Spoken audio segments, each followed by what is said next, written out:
Stand by. Our presentation will now begin. Welcome to the Avnet fourth quarter fiscal year 2025 earnings call. I would now like to turn the floor over to Joe Burke, VP, Treasury and Investor Relations for Avnet. Thank you, operator. I'd like to welcome everyone to Avnet's fourth quarter fiscal year 2025 earnings conference call. This morning, Avnet released financial results for the fourth quarter and fiscal year 2025, and the release is available on the Investor Relations section of Avnet's website, along with a slide presentation which you may access at your convenience. As a reminder, some of the information contained in the news release and on this conference call contain forward-looking statements that involve risk, uncertainties, and assumptions that are difficult to predict. Such forward-looking statements are not the guarantee of performance, and the company's actual results could differ materially from those contained in such statements. Several factors that could cause or contribute to such differences are described in the detail in Avnet's most recent Form 10-Q and 10-K and subsequent filings with the SEC. These forward-looking statements speak only as of the date of this presentation, and the company undertakes no obligation to publicly update any forward-looking statements or supply new information regarding the circumstances after the date of this presentation. Please note, unless otherwise stated, all results provided will be non-GAAP measures. The full non-GAAP to GAAP reconciliation can be found in the press release issued today, as well as in the appendix slides of today's presentation and posted on the Investor Relations website. Today's call will be led by Phil Gallagher, Avnet's CEO, and Ken Jacobson, Avnet's CFO. With that, let me turn the call over to Phil Gallagher. Phil? Thank you, Joe, and thank you everyone for joining us on our fourth quarter and fiscal year 2025 earnings call. For the fiscal year, we delivered $22.2 billion in revenues and $3.44 of adjusted diluted earnings per share.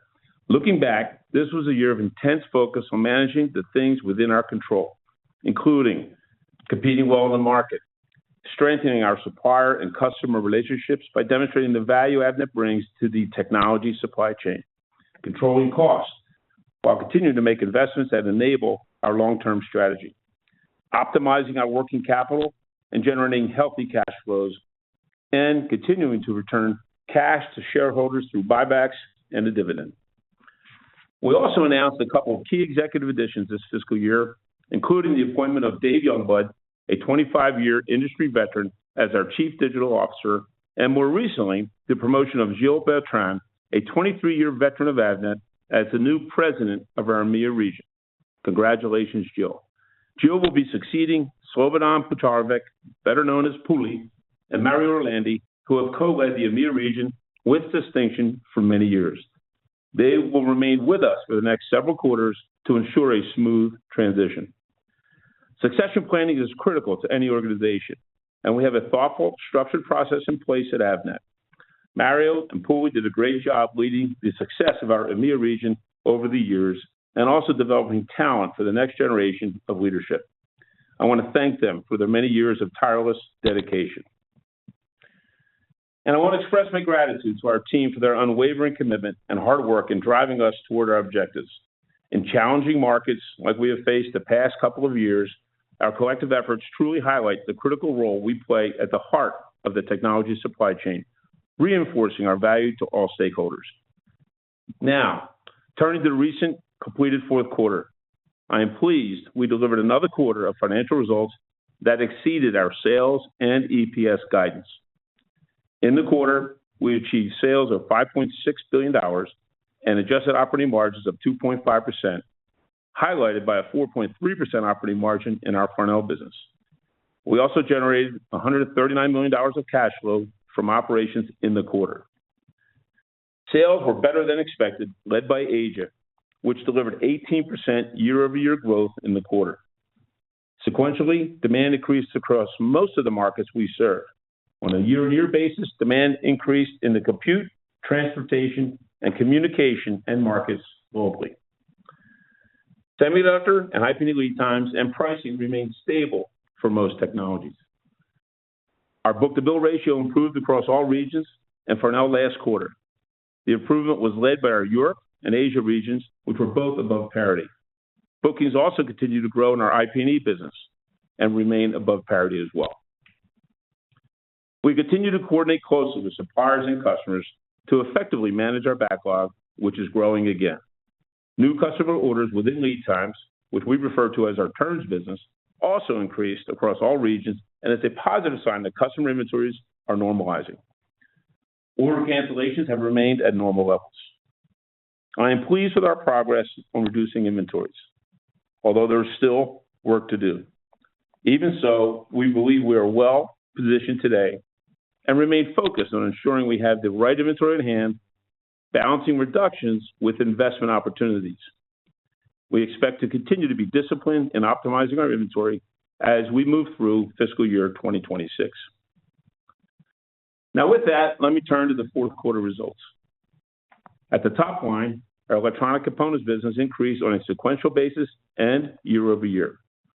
All regions were higher sequentially, and notably, this was our fourth consecutive quarter of year-over-year growth in Asia. Sales in Asia were better than expected, and demand in most end markets increased both year-over-year and sequentially. Similar to last quarter, we experienced a slight benefit from customers ordering due to the uncertainty of potential regulatory changes in the U.S. In the Americas, demand increased sequentially for the communications end market, and compute was strongest on a year-on-year basis. We did not see pull-ins in any magnitude, and customer billings for tariffs were not meaningful during the quarter. In EMEA, the market is still mixed with some signs of improvement in certain end markets. In the quarter, most end markets increased sequentially. The communications market was the only vertical that showed growth year-on-year. With that said, we are optimistic that bookings in EMEA will grow in September as the Europeans return from their typical summer vacation period. From a demand creation standpoint, revenues increased 7% sequentially as our field application engineers continue to engage with our customers and suppliers on design wins and registrations. This strength of our FAEs and technical teams is a key part of our value proposition. Now, turning to Farnell. The team continued to deliver on the strategy that Rebecca Obregon and her leadership team put in place 1 year ago, right-sizing the cost structure, reorganizing the management team, and leveraging Avnet's broader relationships and bolstering our digital and e-commerce capabilities. In the quarter, sales were higher both sequentially and year-on-year with improved operating margin. We are pleased that Farnell's results have stabilized, but we still have work to do to achieve its full margin potential. We are confident they are well positioned for steady improvement. To conclude, Avnet has momentum as we enter the new fiscal year, despite challenging business conditions over the last 2 years. And with that, we have a number of reasons to be optimistic about fiscal 2026, beginning with Asia's double-digit growth in fiscal 2025. The region has historically led us out of cycles in the past, and this one should be no different. Stabilization at Farnell. With a right-sized cost structure and synergies from the Power of One initiative, Farnell is poised for steady growth. Book-to-bill is above parity in all regions and in our IP&E business, which is one of our higher margin growth opportunities. We have made significant investments in our digital infrastructure to boost our customer experience and data insights. Demand creation. As semiconductors become more pervasive, the value of Avnet's engineering capabilities will further increase. And finally, lead times have normalized. Our backlog and turns business are improving, and through it all, gross margins have held up well for each of our EC regions in fiscal 2025 compared to fiscal 2024. I continue to feel optimistic about our value proposition and am encouraged by the positive signs that market conditions are beginning to turn in the Americas and EMEA. At the center of the technology supply chain, we are well positioned to help solve for the increasing complexity our customers and suppliers face around the world and bring resiliency to the supply chain. With that, I'll turn it over to Ken to dive deeper into our fourth quarter results. Ken? Thank you, Phil, and good morning, everyone. We appreciate your interest in Avnet and for joining our fourth quarter earnings call. Our sales for the fourth quarter were approximately $5.6 billion, above the high end of our guidance range, up 6% sequentially and up slightly year over year. Regionally, on a year-over-year basis, sales increased 18% in Asia, but declined 17% in EMEA and 2% in the Americas. In constant currency, EMEA sales were down 21% year on year. From an operating group perspective, electronic component sales improved 1% year-over-year and 6% sequentially. Farnell sales increased 3% year-over-year and 5% sequentially. For the fourth quarter, gross margin of 10.6% was 99 basis points lower year-over-year, mainly due to a higher mix of Asia sales, and 49 basis points lower sequentially, mainly due to product and customer mix, in addition to some impact from foreign currency exchange rate changes. The regional mix shift to Asia impacted EC gross margin year-over-year. Sales from the Asia region represented 48% of fourth quarter sales in fiscal 2025 compared to 41% in the year-ago quarter. Gross margins for the Americas and Asia regions were lower both sequentially and year-on-year, while gross margins for EMEA increased year-on-year and declined on a sequential basis. Overall, on a region-by-region basis, we believe gross margins are generally stable, although they can be impacted by product or customer mix within any given quarter. Farnell gross margin declined both sequentially and year-over-year, primarily as a result of a higher mix of off-the-board components and single-board computers. Farnell gross margins at the product category level, including on-the-board components, continues to be stable. Turning to operating expenses, we continue to manage expenses well and take costs out where necessary. SG&A expenses were $451 million in the quarter, up $1 million year-over-year and up $16 million sequentially. Foreign currency negatively impacted operating expenses by approximately $14 million sequentially and $10 million year-over-year.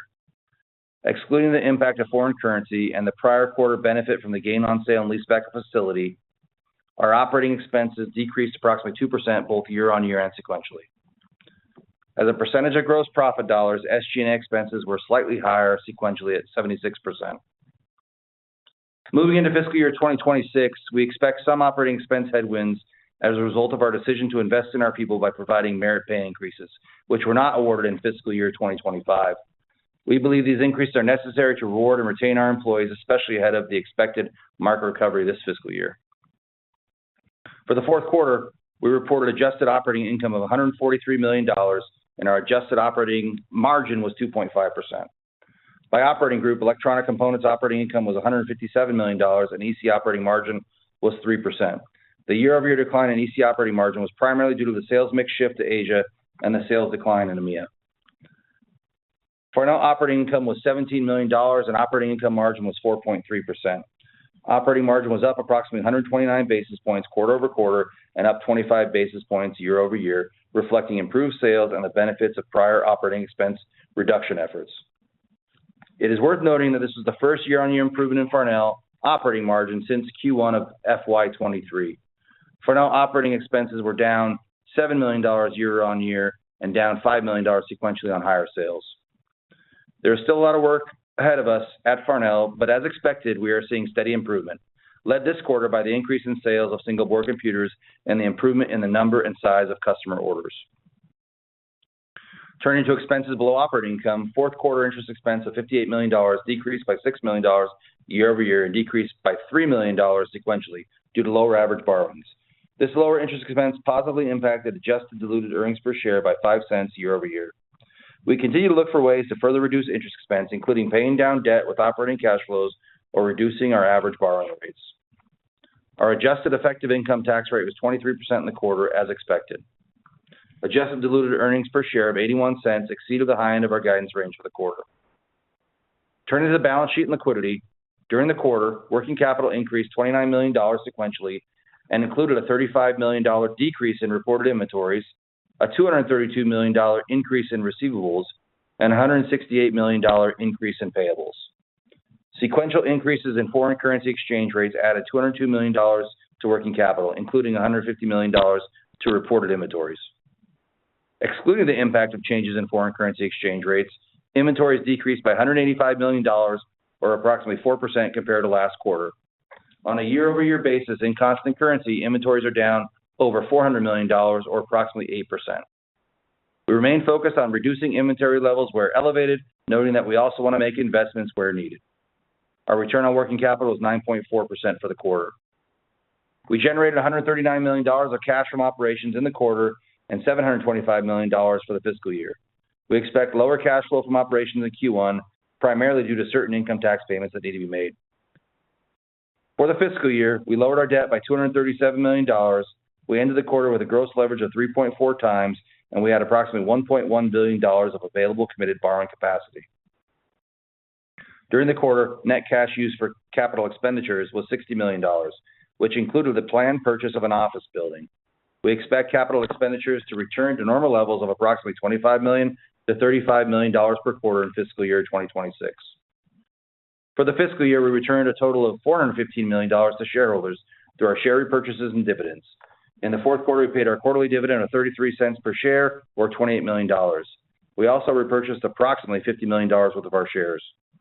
We achieved our goal to reduce shares outstanding by at least 5% this fiscal year, as we repurchased nearly 7% of our outstanding shares. Additionally, we have more than $300 million left on our current share repurchase authorization. Book value per share increased to approximately $59, or a sequential increase of $3 per share, primarily due to the changes in foreign currency exchange rates. With regard to our capital allocation, we continue to prioritize our existing business needs and investing in areas that can make our overall business better. We also remain focused on ensuring we have a strong balance sheet and making sure our leverage remains at appropriate levels. Turning to guidance, for the first quarter of fiscal 2026, we are guiding sales in the range of $5.55 to $5.85 billion and diluted earnings per share in the range of 75 to 85 cents. Our first quarter guidance assumes sequential sales growth of approximately 2% at the midpoint and assumes sales growth in all regions. This guidance also assumes similar interest expense compared to the fourth quarter, an effective tax rate of between 22% and 26%, and 85 million shares outstanding on a diluted basis. Our team has made significant effort to adjust our processes for tariffs. We continue to work with our suppliers and customers to mitigate the impact where possible. During the fourth quarter, less than 3% of the Americas sales and less than 1% of global sales were from customer tariff billings. In summary, our fourth quarter performance is better than expected despite the challenging market conditions. Our team continues to focus on generating operating cash flow, and over the past year, we've been able to balance the pay down of debt with returning cash to shareholders through our share repurchase and dividend programs.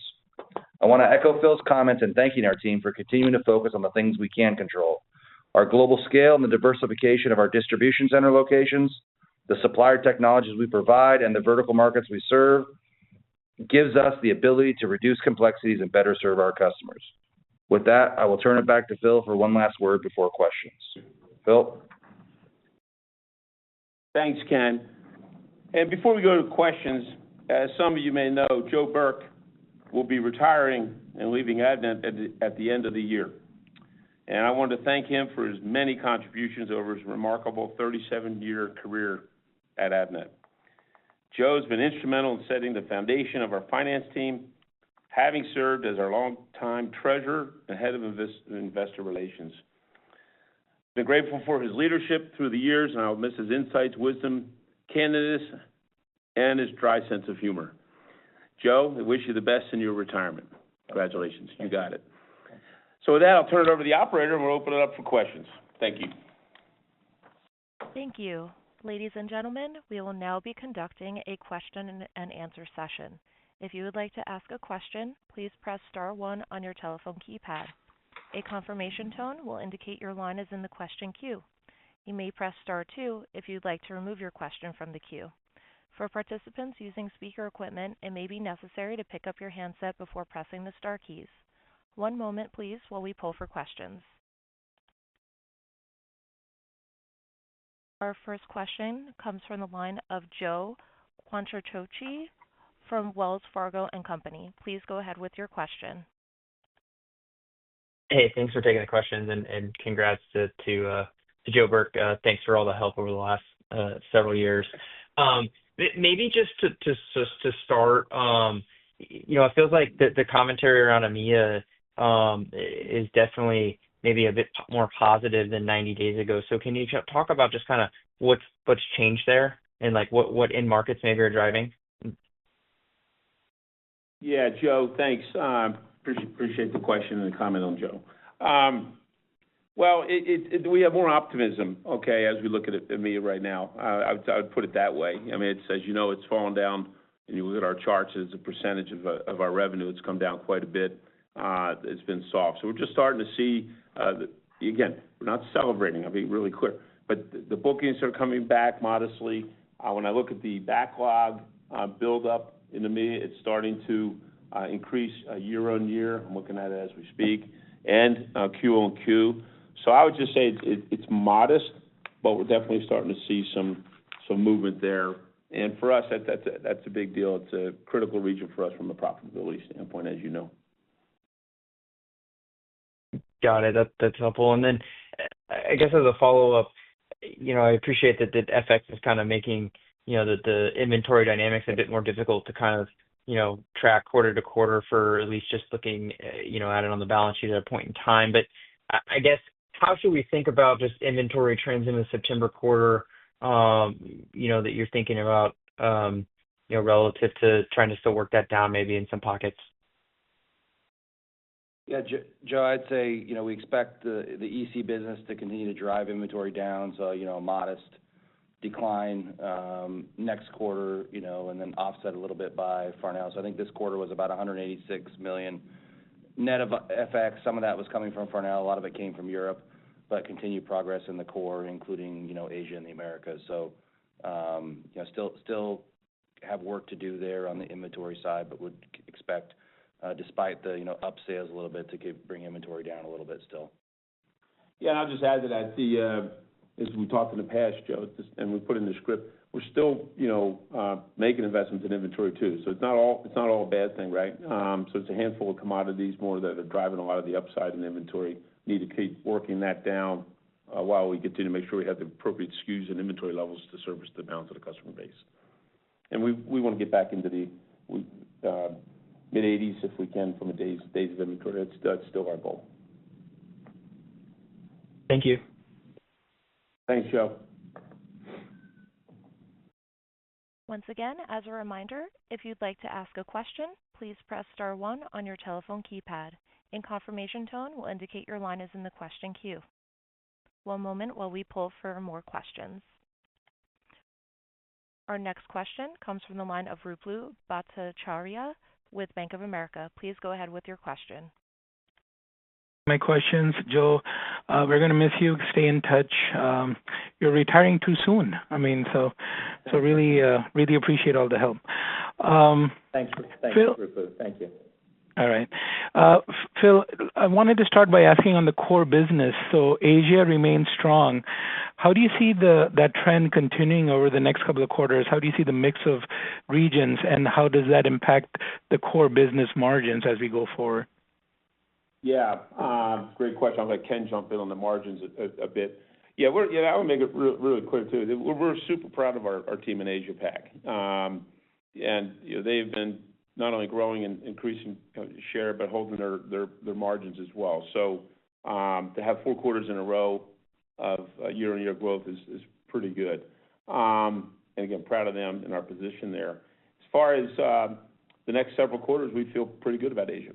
So they're still cranking along, and as you know, Ruplu, typically, and it's a little delayed this time, it seems, but typically the turn of the market, which is why we're cautiously optimistic, starts in Asia Pac, and then typically swings around to the West, and that just hasn't happened yet. But that we feel confident about our Asia continuing to perform well. And then, as we put in the slide, you can see as Asia has grown as a bigger percentage of our business, it's had a impact on the margin. That really is the impact. With Europe coming down and Asia going up, it's just been the swing in the margin. It's just a clear math issue, but we have no intention of slowing down in Asia, to increase the balance of the other regions. We got to get the other regions to start growing again and increasing the margin profile.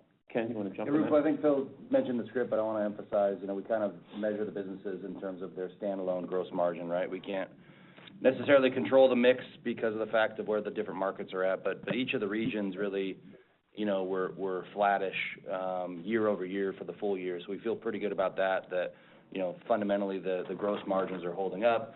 And again, EMEA was down 21% in constant currency, year over year this past quarter. We can kind of move that tide. You should see normal, margin uplift.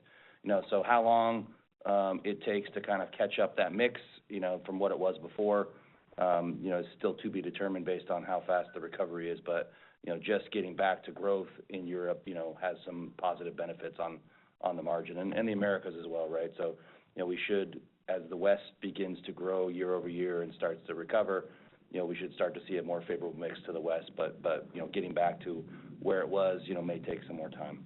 And clearly that would have an impact on the broader operating margin of EC, but you also have, Farnell that's out there that could help lift that up too if that begins to recover and expand their margin. That helps the overall, business uplift their overall operating margins. Okay. Well, that's a great segue into my next question, which is on Farnell. What are some of the things that you guys are doing to improve margins there? One aspect was, you've hired a chief digital officer, and can you give us how much of sales for Farnell is now coming through the online portal, and how do you see margins trending? It was at 4.3% this quarter. How should we think about that? How about that going forward? Yeah, so some of the things we've done there, as you know, we put in the script, we changed leadership at Farnell roughly a year ago, and Rebecca's made a lot of changes. We've probably turned over roughly 70% of the executive team, or a little bit more, and have been very assertive on reducing non-value-added expenses and getting that out, which is ongoing to drive more efficiency. As far as the digital side of the equation, we brought Dave Youngblood in, who's got a great background, well-respected in the industry, and he is, ham and egging, if you will, with Rebecca and the digital team at Farnell, and making some real progress on the site and some of the areas in which we need to improve from a digital customer experience standpoint. So we're doubling down there, not backing off at all. And the overall activity in Farnell, line item-wise, that goes through digital in some way, shape, or form, e-commerce or an API, whatnot, is roughly 70%, 70 from an activity standpoint, probably close to 50+% from the revenues, and that will continue to increase. And Bruce, okay, I'd also add that we have the opportunity we have with more partnering with Avnet to help drive the top line too. So in addition to the belief that the market will recover for on-the-board components, which should help their gross margin and their sales overall, there are some things on the revenue side that we have within our control, including the efficiency of our e-commerce and proposition there, as well as the partner with Avnet that should continue to give Farnell a lift over the upcoming quarters. Yeah, Ruth, well, in the margin, just going back, the message to the Farnell team is continuous improvement. Okay, will be a tailwind for Avnet, to Ken's point. So got the 4.3, now we just need to, quarter on quarter, see that, continue to improve, and that's the plan over the next, let's call it 4 to 8 quarters, and to get back into double-digit operating margins plus. Okay, thanks for all the details there. If I can just sneak one quick one in, and it's a very top-level, high-level question. The industry has been going through an inventory correction over the last year and a half. Phil, do you think that we're at the bottom of this? Is excess inventory now out of the channel? And how do you see that? Are we now at an inflection point, do you think? I think we're getting close, Ruplu. I don't have a crystal ball in front of me to give you an exact answer. But when you look at some of, the book-to-bill starting to increase, I'll call it short interval or turns business, drop-in orders from customers are starting to increase, which means they're short, right? And they're coming in and buying. Still would like a little bit more visibility out there from the customers from a forecasting standpoint. They're still a little conservative on that front. And because lead times are kind of settled down, right? There's not much change. Actually, look at the lead times, there's hardly any change at all across the board in semi-passives and interconnect, other than, high bandwidth memory and things like that. We track, and I'm looking at it as we speak, and the inventory, by our top suppliers, which I won't get into by individual, but there's no question, if you look at the semi set of suppliers that have reported so far, the inventory days are definitely down in total, roughly 11 to 12 days from a couple quarters ago. And IP&E has been pretty well steady, so there's not been an issue in the IP&E. And when you look at EMS, again, not mentioning any names, their inventories are down, from a year ago, roughly 20 plus days. So, and then there's some OEMs we tracked, and they're in the 54-day range of inventory, which is also down. So there's some indicators. Again, that's not a statement of fact across the board, because I think there's still a little bit more inventory than we would like to see out there. But And speaking for ourselves, we brought inventory down. Yeah, we want to bring it down more, but it's definitely down. And so that's leads us to some of our optimism. Not overly optimistic, but optimism as our backlog increases and lead times stabilize, and you see some of these days of inventory coming down. Okay, thanks for all the details. Appreciate it. Our next question comes from the line of Melissa Fairbanks with Raymond James. Please proceed with your question. Hey guys, thanks so much. I have a few questions. To start with, though, Joe, I'm hopeful we can still play golf together in the spring. That would be great. You might have more time. Just to follow up on some of Rupu's questions on Farnell margins in particular. Phil, I think you kind of hinted at it. Get back to a double-digit margin percentage. I'm wondering what we should think of as being a normalized margin for Farnell. Obviously, we had some pretty extraordinary, situations, conditions going on during the supply chain crisis. Just wondering what kind of if you could let us see that spreadsheet, let us know what the internal targets are for margins. No, I can't do that, Melissa. Phil, I would love to see whatever spreadsheet you're looking at right now with all the lead times and inventory levels. I would love to see that too. There's about 20 of them on the table. You want to pop over. But anyway, so thanks, Melissa. So we do have, you're right. We went to that. We swung way up in that what's called the false market several years ago with the shortage of supply, and got into the 14% operating margin. That's all public data, as you know. And then, when the tide went down and all the stuff showed up at the bottom of the harbor, we went down to damn near, a break even to 1%. We can't let that happen again. So we are modeling I don't want to say a peak, but to definitely get into double digit, 10, 11, 12, 13% operating margin over the next couple of years. And if there's a correction like we saw, which will come, as the market goes up, it'll come down again someday. But to not let it get down to like below a mid, like a 5 or something like that. So that's kind of the range. But we definitely want to get to an average of greater than 10% operating margin is where we want to get to. Okay, great. That makes sense? Maybe, yeah. Any follow-ups, guys? Sorry. Yeah. I had a couple of questions for Ken. You mentioned that, you would restart the merit increases that we didn't see in fiscal 25. Just wondering how we should model OpEx going forward, if it's the September quarter outlook that kind of contemplates that entire uplift, or if it's going to be kind of like a rolling, I don't know if it's on a calendar year or fiscal year for those merit increases.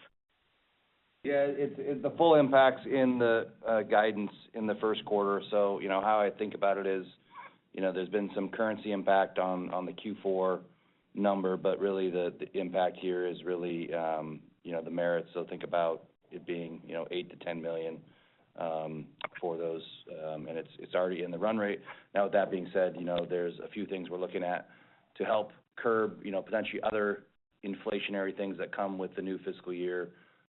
So I wouldn't expect expense to go down a lot, but there could be a little bit of movement there down. But, that was probably a good point for your models, the number modeling for Q1, extrapolating out to the year, assuming there's no, massive volume increases. We'll always have some OpEx tied to volumes, up or down, but it's a pretty good run rate now getting into the Q1.